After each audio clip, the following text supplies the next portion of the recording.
everybody, it's Ike and Christine. Hi. This is episode number 9. Almost got to 10. So today, quick shout outs. Shout outs go to Bobby Garcia and Samir Shah. Officer Shah gave us a cool little present. It'll probably be episode number 10. We'll show you what we got. Mr. Larry Lawson, the beer challenge is alive and well, and look what we got today. Yeah, it's hard to explain. Oh, here we go.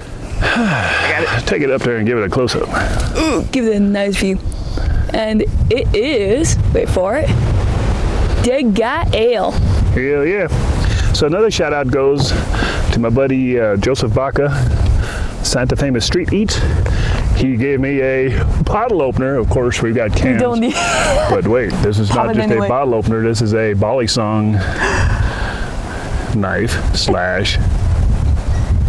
can opener. So it's so fancy. Pretty. So anyway, let's thank you, Joe. Hold on. Oh my God. Ready? Oh, I thought. All right, this thing's badass. Thank you. Yeah. Let's give this a try. Ooh, smells good. It's once again an ale. I kind of prefer lagers, but we'll see. That's a bitter one. It's not bad. No, it's a little bit more bitter than the other ones. Very beery tasting. Not bad. So the beer was brought to us by my lovely wife, Debbie. Mm-hmm. We haven't mentioned a whole lot. She's always behind the scenes. Mm-hmm. Debbie's been around for a long time. You know anything about Debbie? No. That she likes to ghost hunt? Mm-hmm. So thank you, Debbie. This is good stuff. All right. So we'll call this episode The Smell of Danger. Any clues? No. The Smell of Danger or Sixth Sense? We still have the silver somewhere there, right? You're right. Hang on. I got the silver. Oh, I actually got it ready this time. Yeah. Let me see it. There you go. Oh, it smells delicious. Half ounce of silver. It's badass. There's a really cool history about silver. Once you get silver, I'll just ask Adon. And Mom. And yeah, they're both silver addicts. And silver goes back a long ways. It was one of the first precious metals mined and formed into jewelry about 5,000 years ago. What is now Turkey and in Egypt. Silver's been known to ward off evil spirits, keep you in a happy mood, hence it kills vampires and werewolves. Mm-hmm. That legend goes back forever. So silver, in other words, is badass. Mm-hmm. Yeah, that's why we wear silver. Mm-hmm. So today's story, The Smell of Danger. I got 2 stories, and it kind of covers the sixth sense.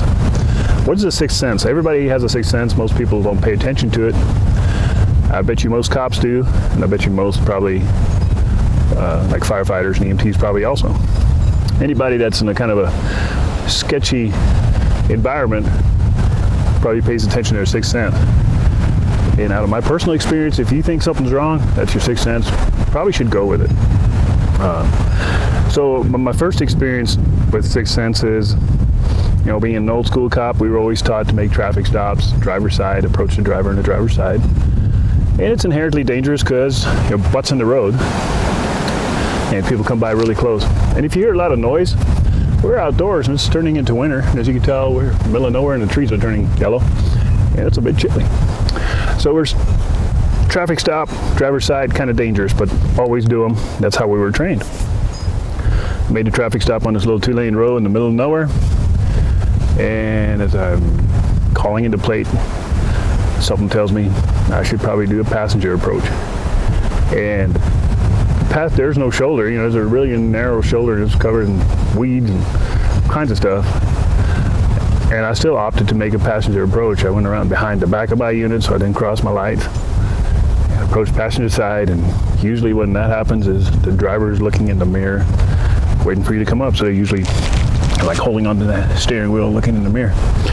I'm on the passenger side looking through, and he has a rifle across his lap, muzzle pointing right at the window.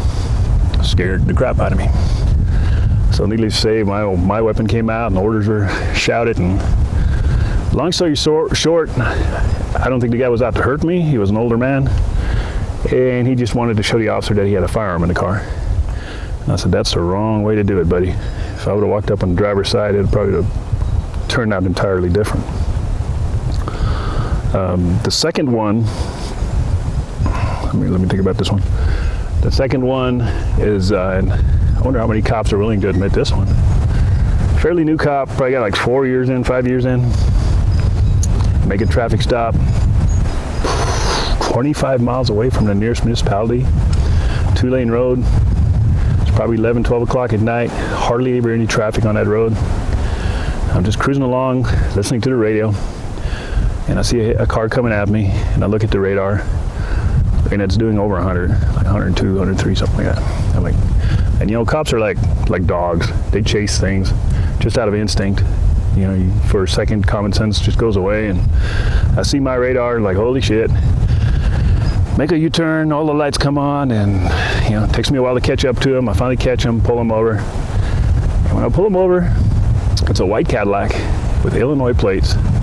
There's 4 men inside the car. And their heads are all moving around, and they're all shifty. And I had such an overwhelming feeling that this is not going to end well. Backup is at least a half hour away, if at all, you know, for hours. I'm like, this is not going to end well. And I just tingly hair was standing up in my arms. And I'm like, wow. So guess what I did? I pretended I had a more important call. It made a U-turn and just hauled ass the other way, lights and siren, as if I was going somewhere else. That was a good move. Good move. And, you know, for years and years, I never told anybody that story because it's kind of chicken shit. And you think, you know, like, wow. But in retrospect, you know, now I've been a cop for over 20 years. It's like, I'd probably saved my life. It's 4 guys against 1. Yeah, You don't know what's in the car. It's really worth making a traffic stop, you know, getting your ass kicked or shot for maybe a little bit of dope in the middle of nowhere? Nah, probably not. You know, so my choice was to turn the other way. And it was funny because years later, you know, when I became a training officer, rookie officers, I'd tell them that story and they'd almost be like appalled by it, like, well, you pussy. You know, more seasoned officers like, dude, I did the same thing. Everybody will do it eventually. So Sixth Sense, very important.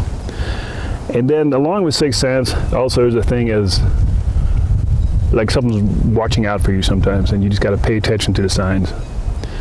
So this happened, we had a vehicle rollover, and one person got ejected, and he had to be airlifted to the hospital, and he was just barely hanging in there. And the driver fled on foot. And we kind of knew who the driver was. He was a career drunk. He's probably had 6 or 7 DWI convictions, hasn't had a license in 10 years.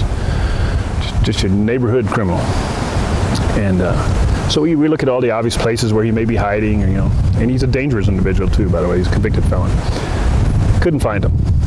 So we decided to go to warrant, you know, do all the paperwork and do a warrant and leave it at that. Probably about 11 o'clock at night, me and my partner are out, and this lady in this little subdivision out in the middle of nowhere calls 911 and says she sees somebody in her yard back by her barn. So I look at my partner like, I bet I know who that is. So we get over to the house. She's standing on the porch with this giant flashlight. We tell her, you know, turn your flashlight off, go back inside. We're going to clear your yard and your area and let you know what we find. So we go around her house. We clear the area right around the house, and then she had a pretty long barn in her backyard. So I'm walking along the edge of the barn. I'm walking right along the edge of it. My partner's about 3 steps behind me, you know, and we're just looking around. We haven't seen anything, so sneaking along. And as I'm coming up to the corner, the edge of the barn, I'm like 1.5 steps away from the edge of the barn when I look down and there's a baling wire wrapped around my feet to the point where I can't take another step. I'm effectively hobbled, just like you would a horse. It kind of freaked me out because I almost fell flat on my face. So I stopped and I looked down. I'm like, what the? And I pointed at my partner and he's like, what the heck are you doing? And I'm like I did this on purpose? I mean, this wire was wrapped around my feet like 3 freaking times. I'm like, I don't even remember picking it up. And so I motioned at him like, you know, hold on a second, let me in. And we're just doing mostly hand signals really quiet. And I'm like, let me untangle this shit. So as I bend down to undo it, my head pokes around the corner of the barn. Guess who's standing there with a 2x4 in his hand? Oh God. Our little buddy. So, you know, I'm still hobbled. So I kind of fall flat on my face and draw my weapon. I'm laying on my back, pointing my weapon up at him, and I'm yelling at my partner, you know, get him, get him. So I got my weapon in one hand. I'm trying to untangle the wire with the other. And I get him tangled, and we finally get him down, get him cuffed, and all that good stuff. The question is, what is the coincidence, or what are the odds of me getting baling wire wrapped around my feet, which has never happened in my life, one step short of getting a 2x4 in my face? And not to mention to the point of where you can't move forward anymore. It's pretty weird, and I don't know. It's hard to explain. So, all right, guys, that's it for this story. Remember, leave comments, ask questions. If you have a story and you want to share it, you can email it to me. We'll take a look at it. If you want to remain anonymous, you know, if you're still a police officer and you're worried about being labeled, you know, we can disguise you, we can change your name, all that good stuff. No worries there. Shout out to Larry Larson. I already said it once, but the beer challenge is awesome. We continue doing this. Oh, wait. There we go. Kind of fun. It's New Mexico versus Florida. He's drinking that weird Florida beer. It's pretty weak stuff, you know. Yeah. When he comes out to the Southwest, you know, he said he's going to come out next year. Maybe you get a taste what a real beer tastes like. We'll see. Make sure you support him. Check out his YouTube channel, Indian River Hauntings. He's live every Thursday at 5 o'clock our time, New Mexico time. He also has a partner that's in England that co-hosts the show with him. Awesome guy. I enjoy listening to him. Can't understand him half the time, but you're right. You know, they have weird names. He's still fun to listen to. Walking around with this torch, and I'm like, what is he doing? Medieval days? Turned out torch is a flashlight. I'm like, what the heck? So stuff like that. Please leave comments, and hopefully we'll be doing our Halloween coming up here pretty darn quick. Yeah, they should be fun. We're going to try like heck to go live.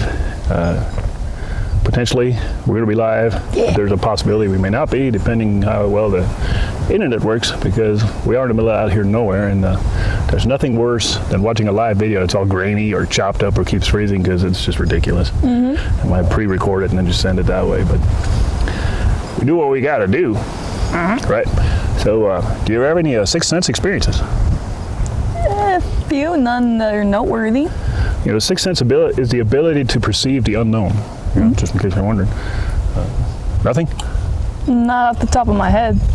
I'm sure there's been some instances. Everyone has had at least one instance. Have you ever thought of a song and it came on the radio? All the time. Have you ever thought about somebody and they call you? Not as often, unless it's mom. Yeah, that's all part of that, so kind of strange.